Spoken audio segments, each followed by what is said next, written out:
everybody. It's Allie.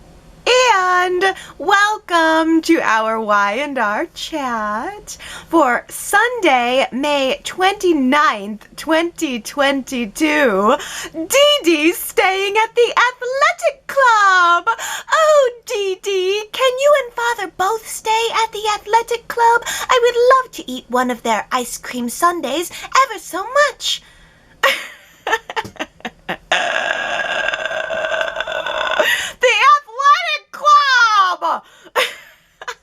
Round of applause for the athletic club. It is like Y&R is raining love down upon me. I am drowning in Y&R's love right now. The athletic club! I had to do a double take because the athletic club is so fundamentally familiar to me and to my viewing experience of Y&R that it probably took me 5 or 10 seconds to actually register that it was the athletic club. I had to back it up and say, wait a minute, is that actually the same set? And wasn't Diane staying in that room at the athletic club when she died? That's got to bring back some bad memories. Is that the same room, right? I mean, that is probably where they found the infamous crochet pillows, right? Oh, I am floored. I am blown away. I have to give it to Y&R because that room looks exactly the same, only better. I love it. It kind of looks like it got a little bit of like a fresh paint. It's the same but better. And it's so different from the Grand Phoenix Hotel. The Grand Phoenix is very slick and modern, and that's wonderful. I love the Grand Phoenix too. But the athletic club is way more old school. It's more ornate, you know, it's kind of got an old world sense about it. And that just presents a really nice contrast to the more modern hotel. So I don't like one style better than the other, but I like having the visual contrast. I am shocked that Y&R actually kept all of those set pieces. How long has it been? They just stashed those set pieces away, or I don't know, maybe they're really not allowed to get rid of anything, but thank goodness. I think this is such a fresh, wonderful thing for summer. Do you think that we're going to see more than just the hotel rooms? Or do you think we're going to see more people coming in and out of the athletic club? Because Phyllis just found out that Ashland lied about his cancer, so she's probably going to kick him out of the Grand Phoenix too, which means he's going to have to take a room at the athletic club, which means maybe we'll start to see more people shimmying their way through that revolving door again. Diane smacked Nikki, and then Nikki smacked Diane, and then Victoria had to break them up before they started smacking each other again. I really kind of wanted them to start smacking each other some more. Smack, smack, smack, smack, smack, smack, smack, smack, smack. That's what I call entertainment. Oh, but I have got a great poll question for us this week. I just get so tickled when I get to pick something that's a little more like of a larger question. I want to ask you guys, do you think that these soap opera slaps still pack a punch for you? Wah, wah, wah, wah. Do the soap opera slaps still kind of get you excited about it? Do you like to see them? Do you like this classic drama move? Or is it kind of overplayed in your opinion? I think there's a good argument both ways. So let me know what you think about that at yrchat.com. I think that Nikki walked into Crimson Lights waiting to get in a fight, because the minute that she walked through the door, saw Diane there, just standing there stirring her coffee, Nikki walked right over and she put her hand on her hip and she kind of cocked her head and she started the argument saying, well, Kyle will see through you eventually and realize that he was better off when you were dead. And so Diane had this perfect shot lined up for the slap. She just went for it, smacked Nikki right in her face. I tell you, I think Melody Thomas Scott has become a total expert at this. She has got the soap opera smack down to an art. She took the slap and then she did a perfect turnaround and then a hair flip on the way back facing Diane so you could see her hair kind of bounce back and then forward, and then she just gave this full shock face and slapped back. It was so good. And Nikki looked so good in that gorgeous hot pink lipstick color. Ah, why don't you go back to the grave you crawled out of and stay there? It doesn't get any better than that, in my opinion. I think they knew what they were doing when they wrote that scene. They said, let's just give the viewers what we know they want. The cheap thrill. It was so cheap, and I loved it. Oh. I couldn't believe that Diane actually lost her cool like that, because for Diane, ever since she's stepped foot back in Genoa City, it's just been an onslaught of person after person telling her the exact same thing. Maybe a little less viciously, but I don't know, pretty viciously. One by one, everyone has given her a piece of their mind. And so I was surprised that she lost her cool with Nikki, of all people, and, you know, drew first blood. Diane was the one who made it physical. And it was just really kind of shocking because Diane had just come from this wonderful conversation that she had with St. Tracy. Tracy is such a real human being. She might as well be flesh and blood. She didn't step out of line during that conversation with Diane at all. She listened to Diane without being judgmental. She had a lot of compassion for Diane, but she also was very careful to not give Diane any false hope or to misrepresent Kyle's feelings. Kyle spent most of the week trying to work through his feelings. And, by the way, I really loved the moment when Kyle was talking it through with Jack. And he suddenly started to get paranoid that he was making Diane wait too long for an answer. And Jack had a great moment of reminding Kyle that, or I guess explaining to Kyle, that Diane is an expert at putting the attention onto herself. And Jack said to Kyle, if you are finding that you're starting to put her feelings above your own, that's a red flag. You know what else is a red flag, Jack? Phyllis! Phyllis is so good at drumming up drama. She is on a one-woman tirade trying to get Diane out of town. And I have to start out by asking this question. Why do you think that Phyllis is so intimidated by Diane? Phyllis isn't usually intimidated by anyone, and she's really, really losing it over Diane. And I'm wondering, is it because Phyllis maybe knows that Diane is the one person who's smart enough to outsmart her? Phyllis is freaking out. Scene after scene, just freaking out. And she is clinging to Jack for dear life.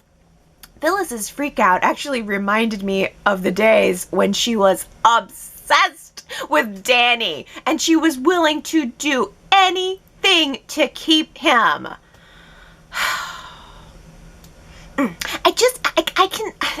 I can see subtle ways that Phyllis is manipulating Jack, and I don't like it. Here's an example. Okay, so on Friday, Phyllis was trying to convince Jack that Diane is bad news. She needs to get out of town.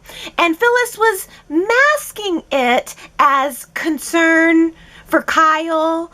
And she said to Jack, well, I don't want Kyle to get hurt. Do you want to see Kyle get hurt? And that is subtle, but I thought, Well, what kind of question is that? Of course Jack doesn't want to see Kyle get hurt. That's the kind of thing that you would say to someone if you want to make them doubt themselves, and that's a manipulation that just really has no place in a relationship. There's just something about the dynamic between Jack and Phyllis right now that just comes off as manipulative. It comes off to me as that it's self-serving on Phyllis's part. It's always about Phyllis. She freaks out that Jack doesn't just kind of bend to her will on the topic of Diane, or that anyone and everyone doesn't just bend to her will on the topic of Diane. It's like she's freaking out because she's not getting her way. And I have thought from the beginning that Diane's presence now in Genoa City is at least part of the reason that Phyllis decided to move forward with the relationship with Jack when she spent a long time insisting that there was nothing more going on between them. She didn't want a relationship with him, and then all of a sudden Diane comes back into town and she's all in it. I'm not saying that Phyllis doesn't love Jack. I'm not saying that Phyllis is just using Jack, but I am saying that I think there's more going on here than just two people's feelings of love for each other. And it does look like next week Jack is going to call her on it. He was saying something to her like, what's going on with you? Are you trying to impress Diane, or are you trying to just mark your territory? It's obsessive. Every time Phyllis sees Diane, thinks about Diane, hears somebody talking about Diane, sees her name on the hotel roster, she runs to Jack, and then she gets Jack all whipped up into a foam. And then Jack seems to change his position on Diane based on who he's talking to. Because first he was saying, well, look, I am not going to try to convince Kyle one way or another. This is his decision. He's an adult. I'm going to let him make it. But then earlier in the week, he walked into the house and he saw that things between Kyle and Diane were moving rather fast. And right in front of Kyle and Diane, Jack started warning Kyle about the ways that Diane well, actually, I think he saved it until after Diane left, but he started kind of saying the line that Phyllis has fed him, that this is the way Diane manipulates. She's always framing it as us against the world. And maybe that's true. Maybe that's perfectly true. But then Jack, later in the week, pays a personal visit to Diane, and he tells her that he's prepared to support the relationship between her and their son. If Diane's aim is true, then what he wants for Kyle is to have a healthy, wholesome relationship with his mother. But then Jack goes back to the Grand Phoenix at the very end of Friday's show and is complaining to Phyllis about how Diane was getting pretty cozy at the house. And oh yeah, get this, she's calling herself Dee Dee to Harrison. Well, that just fans the flames. That just sends Phyllis into a tizzy. Jack totally failed to mention the fact that he made the decision to give them their blessing. It's like he's playing both sides, or he's waffling just like Kyle is a waffler. Telling Diane that he supports the relationship with their son, then not correcting Phyllis when Phyllis is proclaiming that Diane needs to leave. Well, that works exactly against what you just told Diane and what you said you wanted for your son. It's a lot.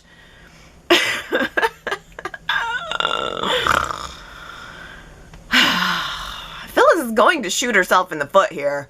And all the sex in the world is not going to prevent that. Although I did really, really like and appreciate the moment when Jack was, at one point in the week, for one of 10 times this week, trying to calm Phyllis down. And Phyllis says, okay, well, thank you for talking me off the ledge. And then, of course, she uses her sex power as the weapon, gives him a kiss, pulls him back into the sex power, and, gives him a nice kiss, and he comes away looking all happy. And there's this great, great moment where Jack says, that was some kiss. I think you're going to have to talk me down now. Oh my gosh, literal tongue in cheek. He then came back and kind of put his tongue in his cheek. Knew exactly what he would say, and Peter Bergman delivered the line perfectly. I think that right then and there, that moment says everything that we need to know. Everything is present right there in that moment. Phyllis needs to be talked down, but Jack needs to be talked down. Yeah, I think Phyllis is up to her old tricks.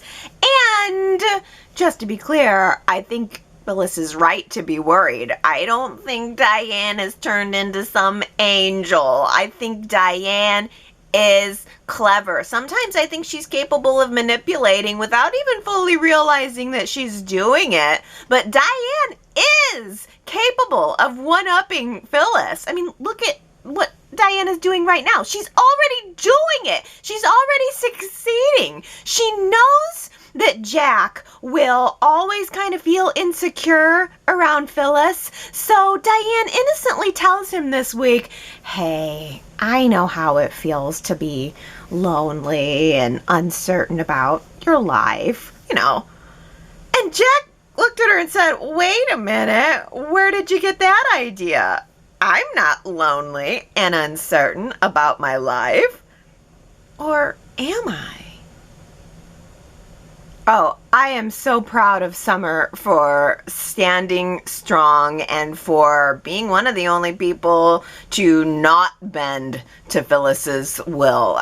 This summer is no pushover. This is the Summer that we've been asking for a long time. The actual seeming like she's the daughter of Phyllis Summers. But at the same time, I think that Summer still has a lot of heart. I connected with this version of the character right away. I can see that Summer is in a tight spot. I think she wants what her husband wants, but she does not want Diane to do to Harrison what she did to Kyle, and she does not want Kyle to have any further pain either. I mean, I feel for Kyle. I think that his choice has really reached a new level of gut-wrenching now that Summer and Harrison are both in the mix. He's making a decision that doesn't just affect his life. He's making a decision that affects his family's life and decisions about how Diane fits into that family life. What do we call her? Who is she? If we let her in, then what do we call her? It's just such a sticky mix, and I can really empathize with Kyle's instinct to not trust her, but I can also empathize with the fact that he wants to. That's the rub. Should he trust her? Probably not. She totally lied to him, totally abandoned him, rather than just, facing up to the problems that she created for herself. It's totally cowardly that she faked her own death and let him think she was dead. It's selfish. It's terrible parenting.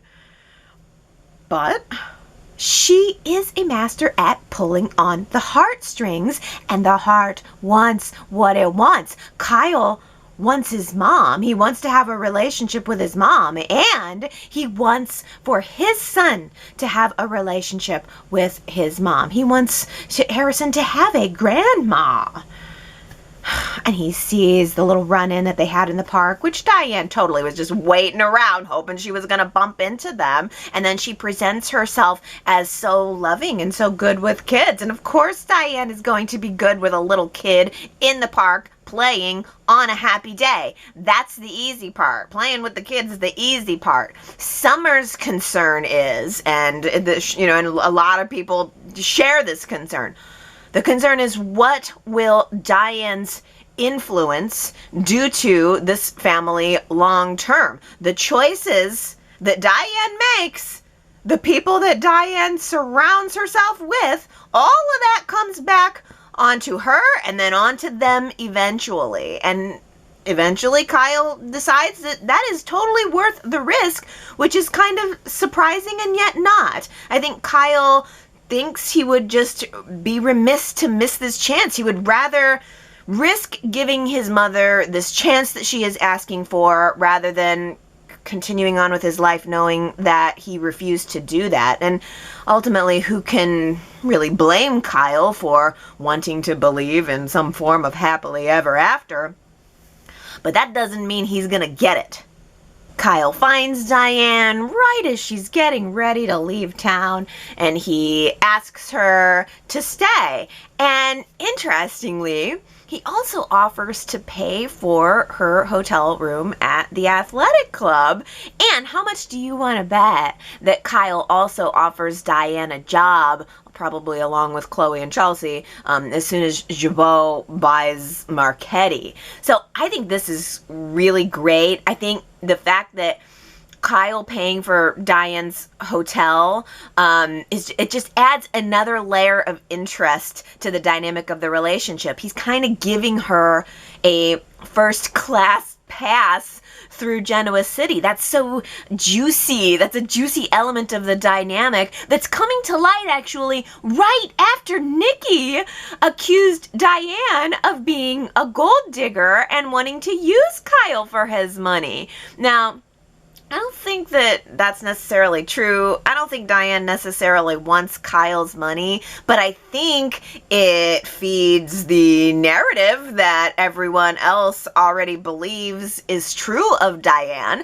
Diane presents herself as a damsel in distress, in need of help, and she then gets someone to fall for it, and next thing you know, whammo, you're stuck in a spider web. Is it me? Or are you guys getting potential romantic vibes between Diane and Ashland? I don't know.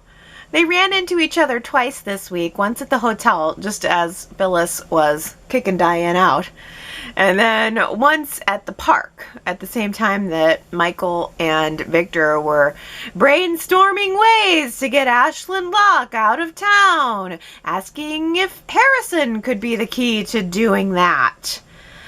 I'm not exactly sure how Harrison is going to help get Ashland out of town. Next week, Victor is telling Summer that Kyle should revoke any kind of visitation that Ashland has with Harrison, but Kyle and Summer already won't let Ashland come near Harrison, and Jack, too, also told Ashland this week to go get a court order. So, I don't know. How much longer are we going to stretch out anything having to do with Ashland and the murder mystery that I want to say is coming? I don't know. What is Ashland even doing now? Just striking out left and right. Ashland actually tried to apologize to Victor this week. I can't imagine that Ashland was shocked when Victor wasn't having it. You can't drum up sympathy from everyone for months with a fake cancer diagnosis and then expect everyone to just forgive you right away. It is definitely going to take at least a couple more weeks. Wait, let me just back up a minute here. So, Adam and Sally's grand plan to take control of Newman Enterprises is to reunite Victoria and Ashland, and then to go to Victor and say, see, Victoria can't be trusted. She makes bad decisions about men. Well, I'm sorry, but making bad decisions in your personal life has nothing to do with your ability to do your job. Of course Victoria has bad taste in men. That's not new. That's been going on for a long time. And if Victor didn't fire Victoria for almost letting Ashland Locke take over the whole company while he owned half of it and was co-CEO of it, then Victor's not going to fire Victoria now if she gets back together with Ashland, now that Ashland has nothing to do with Newman Enterprises. I don't know about this plan, Adam and Sally. I think you're going to need to go back to the drawing board. I am all for pulling a coup, but if they're going to come at Victoria, they're going to have something better than that. Like, go through the books. She's out of town. Go through the books. Find a financial mistake that she made. Or create a shell company. We haven't had a shell company in a while. I don't know. Set her up to take some kind of bait. I don't know. Do something creative. Chelsea is totally on edge. And it seems that she's found a new friend. Kyle. Kyle! If Chelsea suddenly has a couple of spare hockey game tickets, look out! Just say no! It's like she's looking to just pop Ray out of the picture and pop somebody else back into it. I really thought that Chelsea was going to be shifting her attention over to Chance now that Ray's gone. I mean, Chance is kind of the logical choice. He was Ray's partner. They would be bonding together potentially over Ray's death. But now, I don't know. It doesn't seem that. She's just kind of moving on, but yet still kind of maybe looking for another married man to be friends with. I don't know. I don't think this is doing Chelsea's character a whole lot of favors. And it seems like the writers have decided to just maybe leave Abby and Chance alone for a while. Let these two be happy for a while, because the whole Abby, Chance, Devon, Baby Dom story really dropped off the canvas. Thank goodness. Can't thank my lucky stars enough for that. Oh, but we did see them at the park this week, and they were just kind of being a happy, satisfied, blended family, if that's the right term to use. Just all kind of happy there together. I really like that Abby and Devon can be comfortable in their roles as the biological parents to Dominic, and that Chance doesn't have to be threatened by that. He doesn't have to feel threatened by that, because Chance told Abby that he's okay with it. He feels really good about their life together. He has no problem with Devon's role in Dominic's life, and I think that's great. It's highly evolved. But Chance did tell Billy, he made a point to stop Billy and say that he really liked his podcast on the topic of insecurity, and that was a topic that really struck a chord with him. And that's okay. I think that's natural. I would never expect for Chance to never feel insecure, but he doesn't seem to be letting it control him, and I think that's what counts. Although, now that I think about it, I kind of wonder if maybe Chance might become insecure, not so much about Devon's role in Dominic's life, but maybe instead Chance could become insecure about Devon's connection with his wife. Everybody, look out! It's Billy Abbott's Therapy Hour podcast. What is insecurity? Is it just a byproduct of the human experience? Whoa, is this a Philosophy 101 course? Get out of our heads, Billy. Oh, I totally get why Billy is feeling insecure. It's Chancellor Winters now, not Chancellor Winters Billy Abbott Corporation. Lily's running the show, and her family. Billy's not. Billy is playing second fiddle at this point. Everyone gathered up at the ChanceCom offices this week, which is the place where Billy used to rule the roost. Remember when Billy was kind of in charge there? And it's not that way anymore. As soon as the business talk was done and things started to shift to a more personal nature between the Winters family, Billy started to drift off into his own world. And he did talk to Lily about it after she pressed him on it.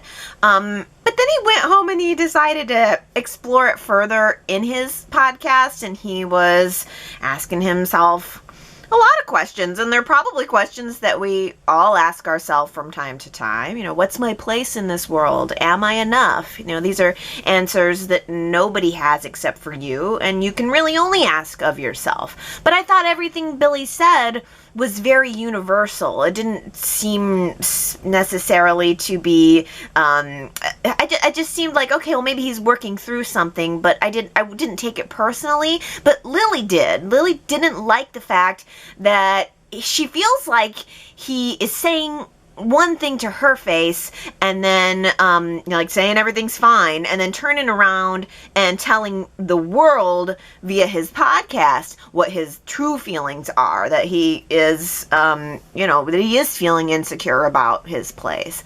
So I get where Lily is coming from, but I kind of felt like she came off a little bit bratty to me when she confronted him about it. If the point of Billy's podcast is catharsis, then the point of it is to keep him in check with his emotions. And then that means that Lily really shouldn't be judging him for it. It's really not easy to put yourself out there, but for better or worse, that's exactly what Billy's doing. And I think it's a whole lot better than if Billy were drinking or gambling or, whatever manner of trouble Billy could find to get himself into. I don't know.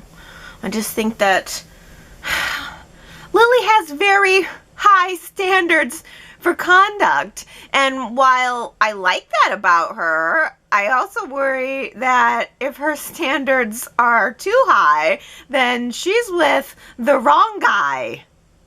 It was interesting that Noah turned out to be one of the people listening to that particular episode of Billy's podcast. I thought maybe it might have been a more appropriate tie-in for Elena to have been listening to that podcast, because she kind of seems like maybe she is going to have something to feel insecure about pretty soon. Elena walked in on Nate holding hands with Imani, consoling Imani over Ghost Naya's heart condition. Elena knows that this girl is out to steal her boyfriend, and then Elena turns around and has dinner and wine with Imani and is also consoling her. Elena is a really nice person.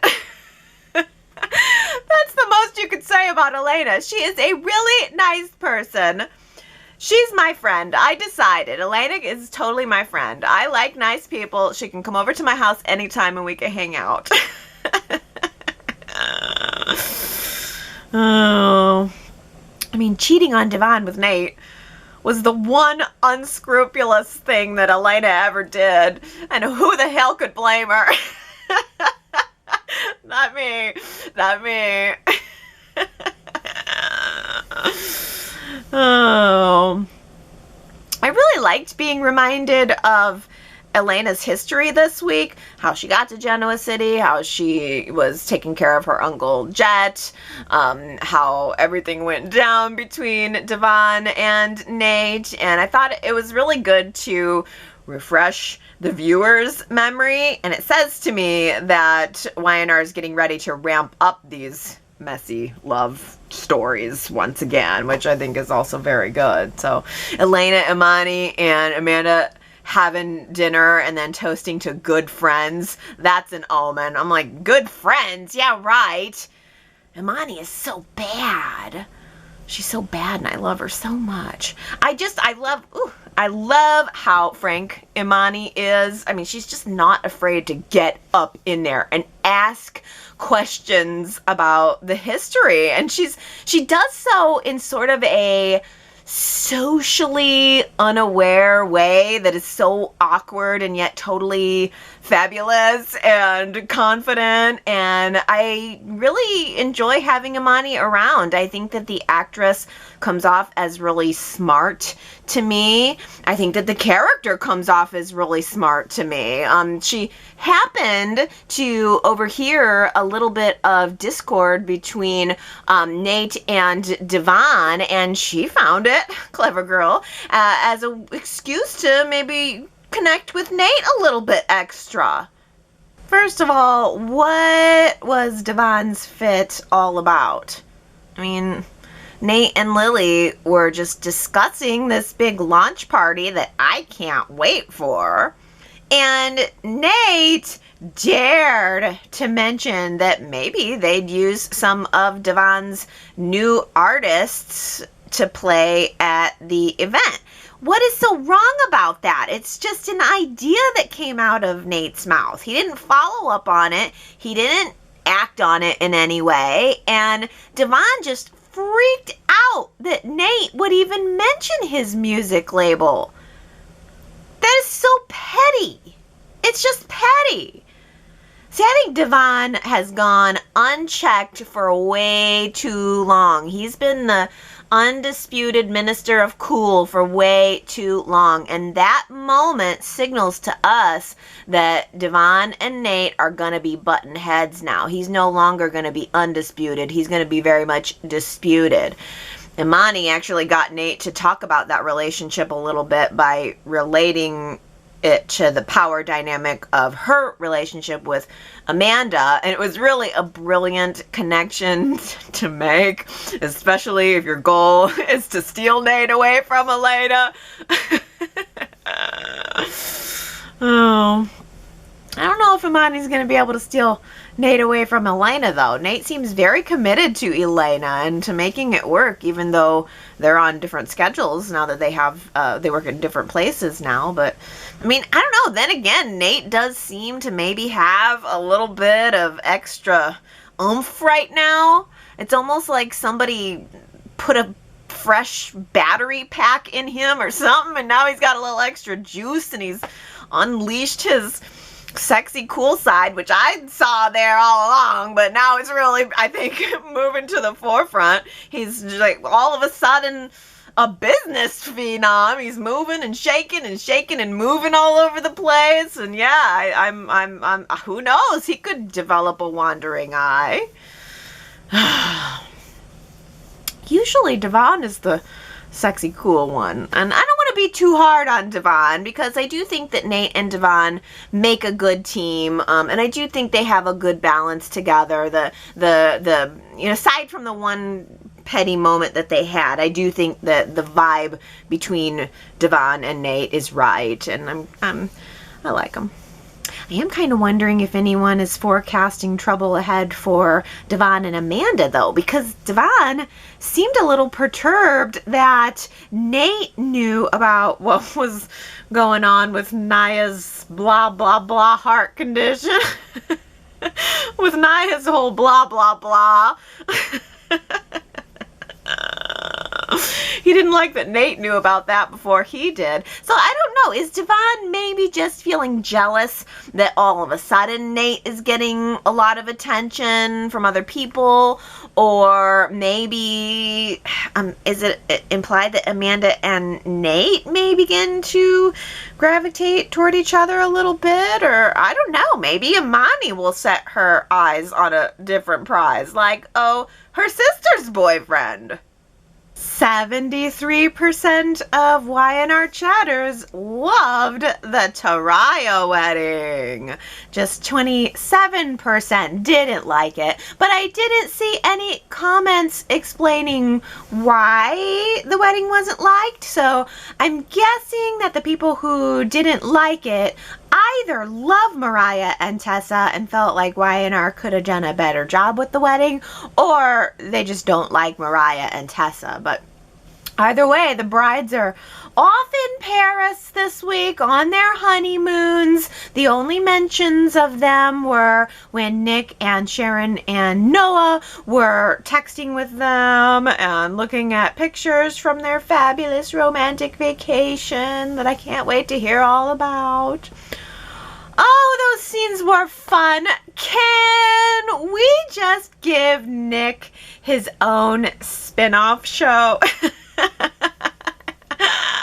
Maybe a spin-off dancing show. It can be called Milkshake Moves, Milkshake Moves, Milkshake Moves. Oh my gosh. Josh Morrow, please never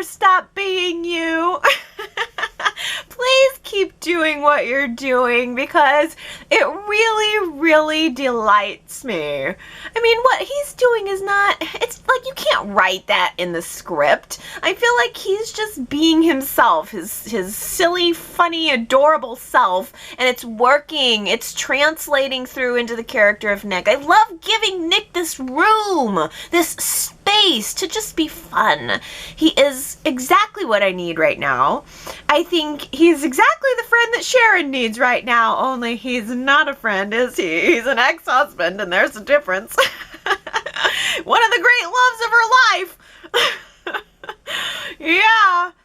But he knows her. He knows what makes her laugh, and he knows that he knows when she needs to laugh versus when she needs some quiet or just a shoulder to lean on. So I don't know. I love it all. I just wish we didn't have to kill Ray to get here. Although, I don't know. You never know. Ray could always come back from the dead. I heard that The Bold and the Beautiful just brought back Finn. Finn was the character that they killed right around the same time that Ray died, and I think it shocked the viewers that they would kill off this main character, and then I think it shocked the viewers again that I guess he somehow came back to life. I don't know anything about the details, but I have to say I just really love this conceit of daytime. I just love that no one is ever really dead in daytime. The characters can always come back, and I think that is such a fun, campy leap of logic that we get to, that we just get to have. We just have to have it and keep it, and I know we take it for granted because we see it all the time. I mean, Diane is a great example of that, but I just think we're kind of lucky as daytime viewers to be able to escape into this death-defying non-reality that we call soap opera. What a fun little ditty about Esther's first date in the park. What do you think I'm gonna do? Have sex with him in the park? Best line of the week. Oh. Chloe was warning Esther about online dating, which, not for nothing, needs to be said. A lot of seniors discover online dating, maybe even after a spouse has died. And I mean, you get lonely. At any age, you get lonely, and then you've got someone there texting all the right things. I'm sorry, but Mrs. C's memoir was live until you die, not text until you die. Amen, Esther! I couldn't have said it better myself. Drop those phones and live a little, will ya? Oh. But yeah, I mean, you got someone telling you everything you want to hear, and I think it's very easy to fall prey to that at any age. So, I mean, somebody giving you compliments and roses, and so, yeah, I think Chloe's warning was warranted, just not so much the peeking and peering around the corner and watching every bit of the date. Oh. Yeah, Esther put on her favorite shade of Jabot lipstick, Crimson Glow by Jabot! Where can I get a tube of that? I just loved her putting on her lipstick, getting ready for her date. Goes out to the park to meet Dwight, played by the great Sam McMurray. Oh, can I just tell you guys, I had such a crush on Sam McMurray in the 80s and even the 90s. I first saw him, 80s and 90s. Yeah, I first saw him on the Tracy Ullman show. He was a big part of that cast, and I thought he was pretty hot stuff. And he has just done a slew of TV and film over the years. I mean, he, of course, from Tracy Ullman, did voiceover for The Simpsons. He was good in Freaks and Geeks, which is a show I like. He was in the movie Raising Arizona. I mean, he was in, like, every major sitcom in the 90s. He has a remarkable filmography. If you don't recognize him, you should Google Sam McMurray, and you will recognize him. I think he's a good get for Y&R. I wish we could keep him.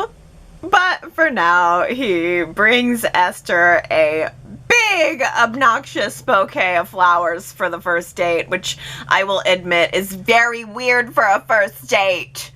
Do you have any idea how uncomfortable it would make me if Nate brought me a big bouquet of flowers on our first date? My only thought would be, ugh, great. Now I've got to carry these around all night like I'm Miss America. Oh. But I guess it was meant to be sweet. And funny, because Chloe was hiding behind the old Chancellor Park sign the entire time in her big black sunglasses, spying on her mom's date, you know, just to make sure that Dippy Esther didn't have sex with him in the park. Love is hard to find and even harder to keep. Who said it? Well, the answer is Diane. I knew that was going to be a hard one, though. She was talking to Summer and Kyle at Mariah and Tessa's wedding, congratulating them on their new marriage, and she said love is hard and even harder to keep. It's not a line that I would have necessarily guessed would be attributed to Diane, but I think it was, in retrospect, a little telling of maybe she also still has feelings for Jack. Maybe she really does want to get Jack back, and maybe she will. That was a hard one, but Susan, Ron, Henry, Daisy, Deetles, Brittany, Sheila, and Sherrod, you guys all guessed it right. Let's see if you can get this one. Good thing I'm not a cat. I love it when they get to be obscure. Good thing I'm not a cat. If you think you know who said it, go to yrchat.com to leave your guess. And if you get it right, I will give you your meow on next week's Y&R Chat. Now on to your comments, starting with T. Nicole, who says, I am all here for goofy, adorable Nick.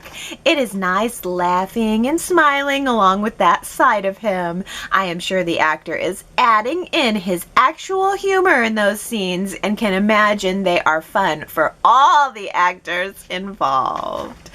Yes, Tina Cole, I'm so glad that you are finding Nick to be so adorable and enjoyable, because that's how I feel too, and I bet you're right that he's probably really fun to be on the set with. Those looked like fun scenes, and, you know, even though most of Y&R is scripted, I think it's great to, you know, let it be a little more loose occasionally so that we can actually see those genuinely joyous moments. It totally translates. Everybody looked like they were having fun. And hey, by the way, he was really good with moving those milkshake, like tossing the milkshake jars around. He must know how to bartend, because he was doing some like bartender tricks there, throwing the bottle around behind his back and such. So, and that takes nerve, by the way. If you know it's being filmed for TV, you better catch that bottle, and he did. He nailed it.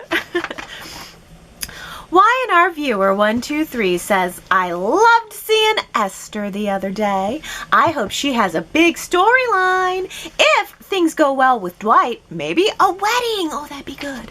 Apparently, the actor for Dwight is from King of Queens, which crossed over with Y&R years ago. The crossover was in King of Queens. Kevin James's character was having a dream about different shows, and Y&R was one of them. Nikki, Jack, and Ryan appeared. Loved that episode. Oh yeah, King of Queens. I probably did see him on there. I guess I didn't connect that. I've seen some King of Queens. That's a very funny show. I have not seen the Y&R crossover episode, though. They had Nikki, Jack, and Ryan. Oh, I loved Ryan McNeil. That must have been an oldie, though. Yeah, that show was started in 98 or 99, King of Queens. So that makes sense that they would have had Ryan, probably still would have been around at that time. Oh, good. Yeah, he's great. I would love to have a wedding for Esther. Wouldn't that be fun? Well, Diana says, I enjoyed seeing Esther go out on her date at the park. I'm glad Esther mentioned again to Chloe that she was on a dating app. Esther had said that when she was going to start dating a while ago when everyone was out to dinner at a family function. Yes, I remember that, Diana. I was looking forward to a storyline when Esther mentioned that fact, and then we didn't hear anything about it again. I really hope this was not a one-time deal for Kate Linder's anniversary and that the actress actually gets a real storyline again. It's been so long. Okay, I gotta pause there because, yeah, you know, I'm ready for that too. I would really like to actually see a storyline develop out of this. I don't know if that's where it's going, though.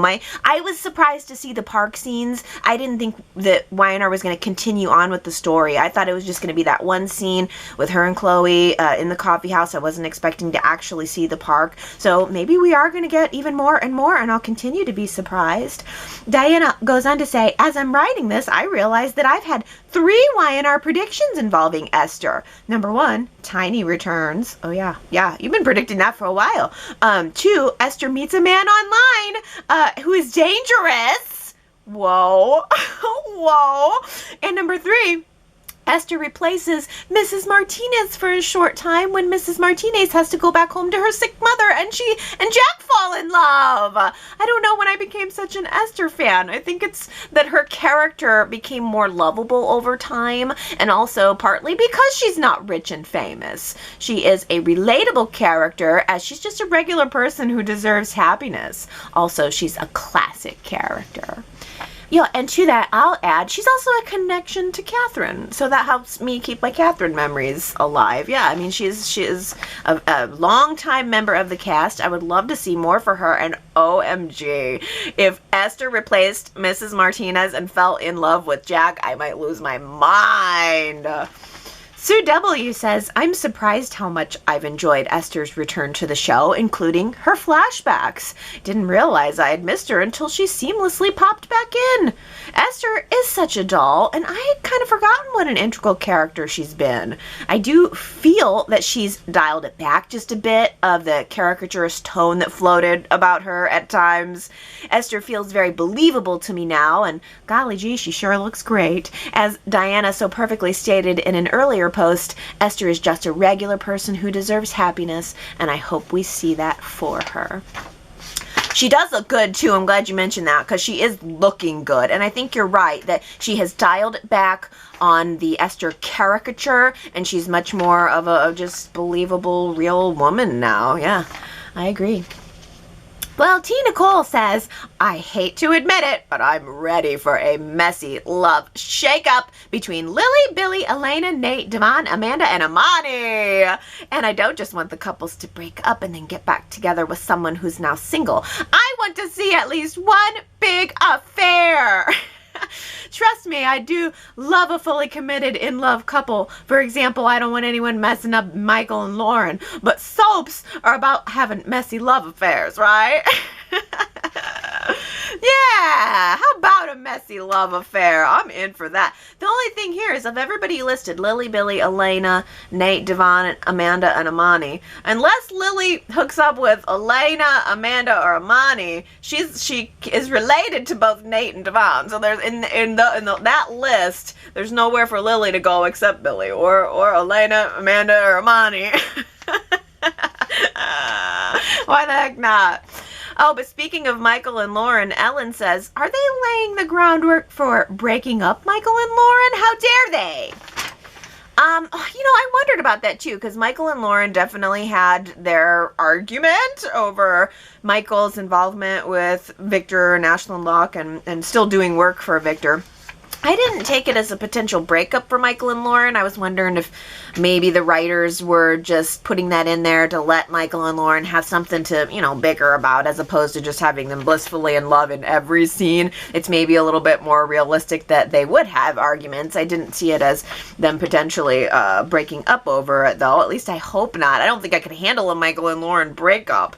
But I also have to say Lauren looked just so fabulous. Was it last week or this week that she was wearing the black shirt with the sequins that were like a starburst pattern sequin? Oh my gosh, she just looks so good.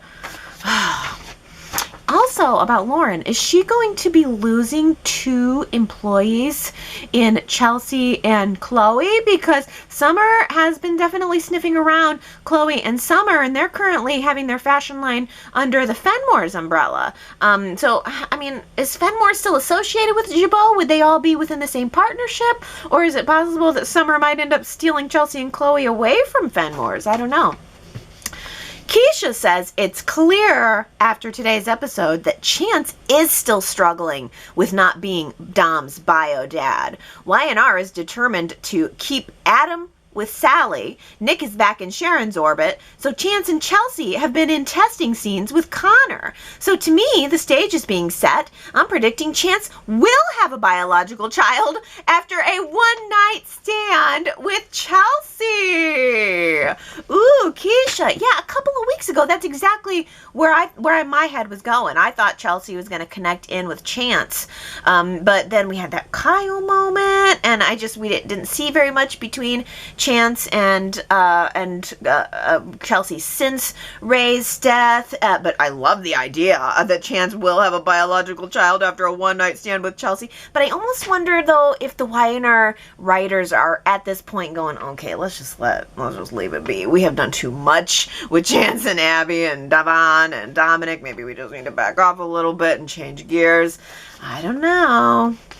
Ellen asks, who is Chelsea going to poison next? Sally needs to be on guard for sure. It doesn't seem like Chloe really gets how unhinged Chelsea is becoming, but Adam sees the signs from across the room. Uh-oh.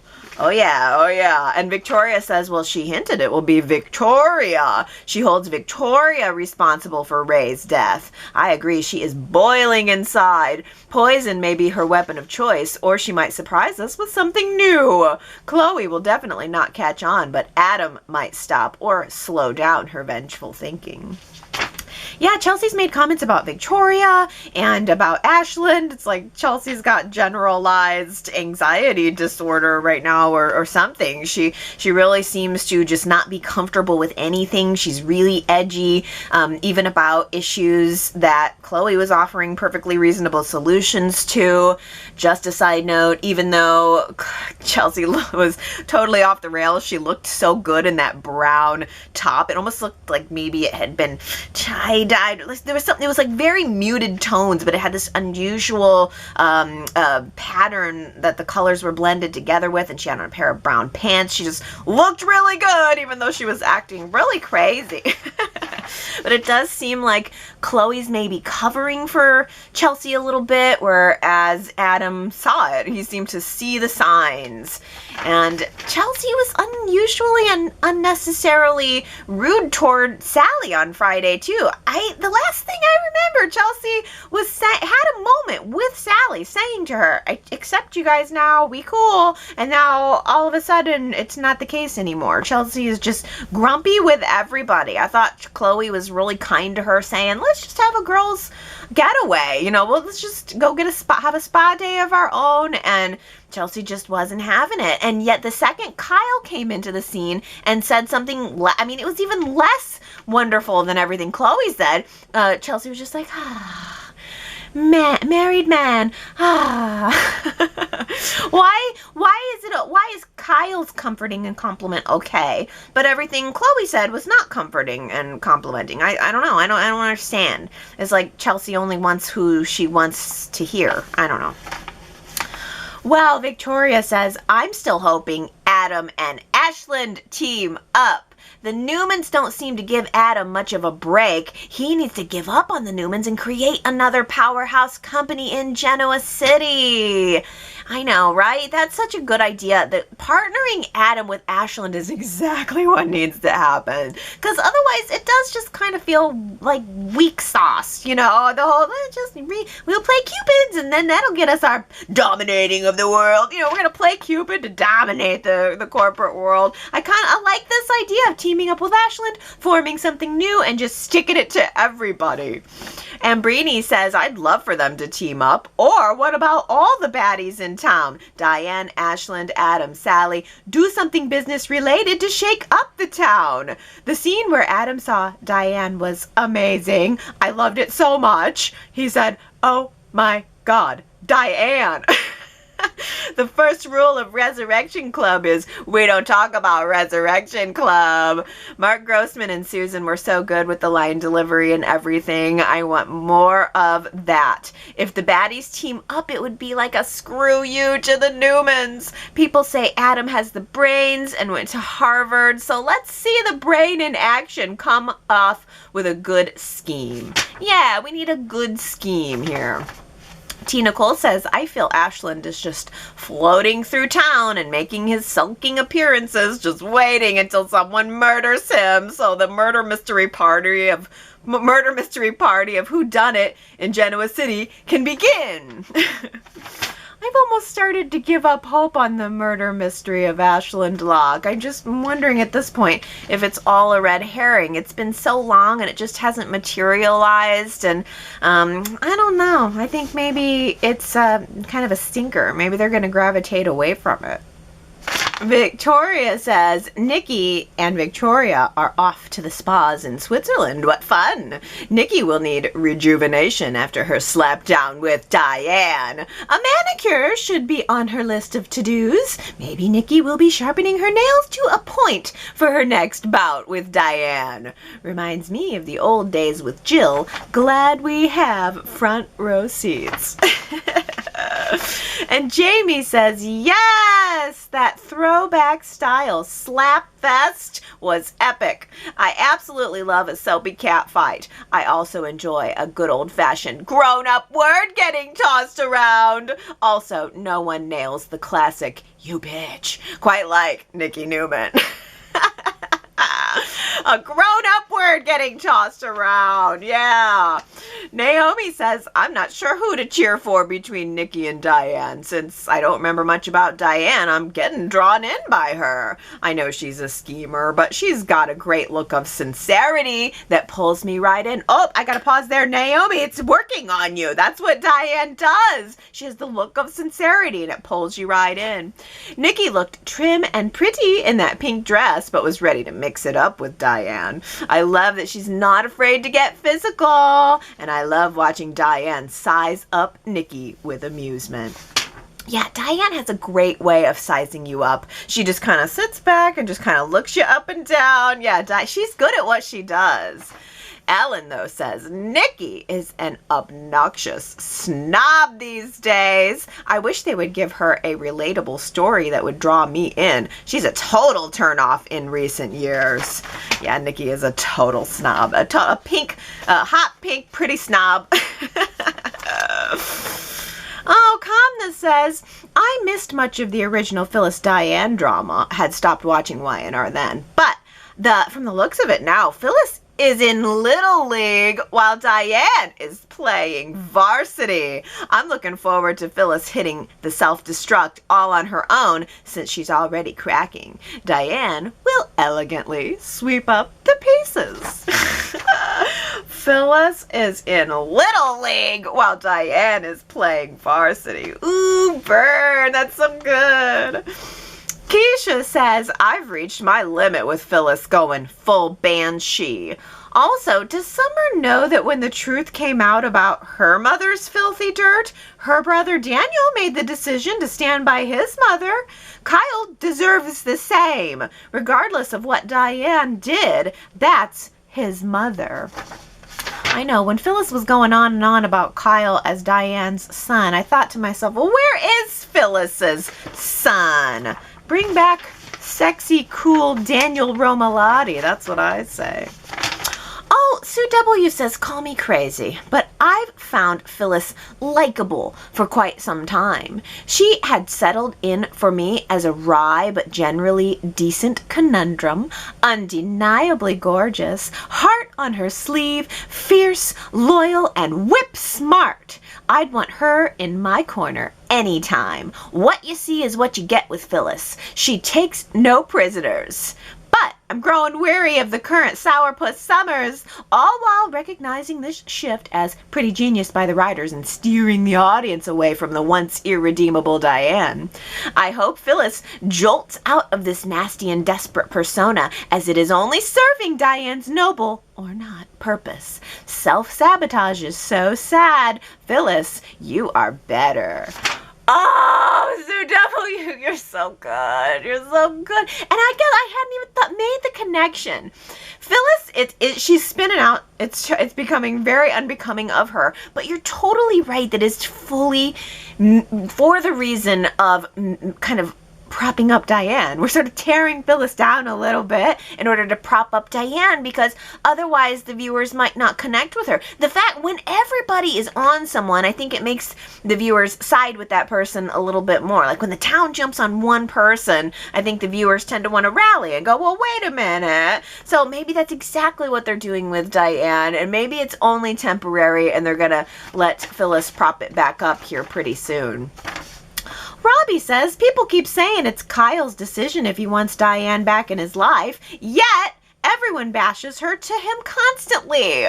Besides fake it or death, what exactly did Diane do that was so horrible? I don't remember Diane being a bigger monster than anyone else on the show. Yeah.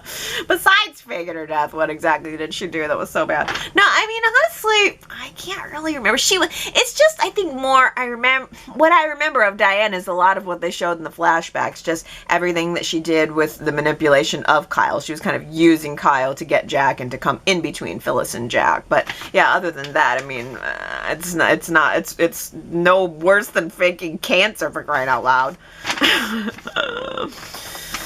Well, let's end on this comment from Y&R viewer 123, who says, I feel like they're bringing all of these characters to the show, Diane, Allie, etc., because they're preparing for the 50th season, which will premiere in September, and fall is fast approaching. Summer will be over in 2 to 3 months, so maybe Y&R will bring back some old characters, maybe Paul, and introduce some new ones and create these storylines for the new season that will bring back the show's mojo. The 50th season needs to be grand.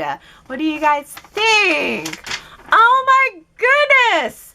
50 years. This is the 50-year anniversary of Y&R, or 50 seasons. Oh my goodness gracious. 50 seasons. I mean, okay, so I looked this up. A full season of regular TV is 22 episodes. A full season of Y&R is 185 episodes. 22 episodes a season for everybody else.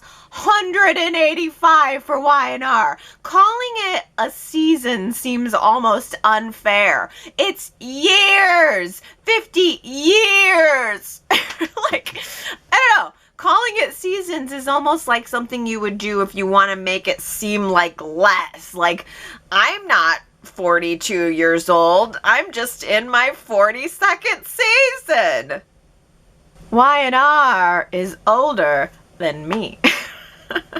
How about that? How about that?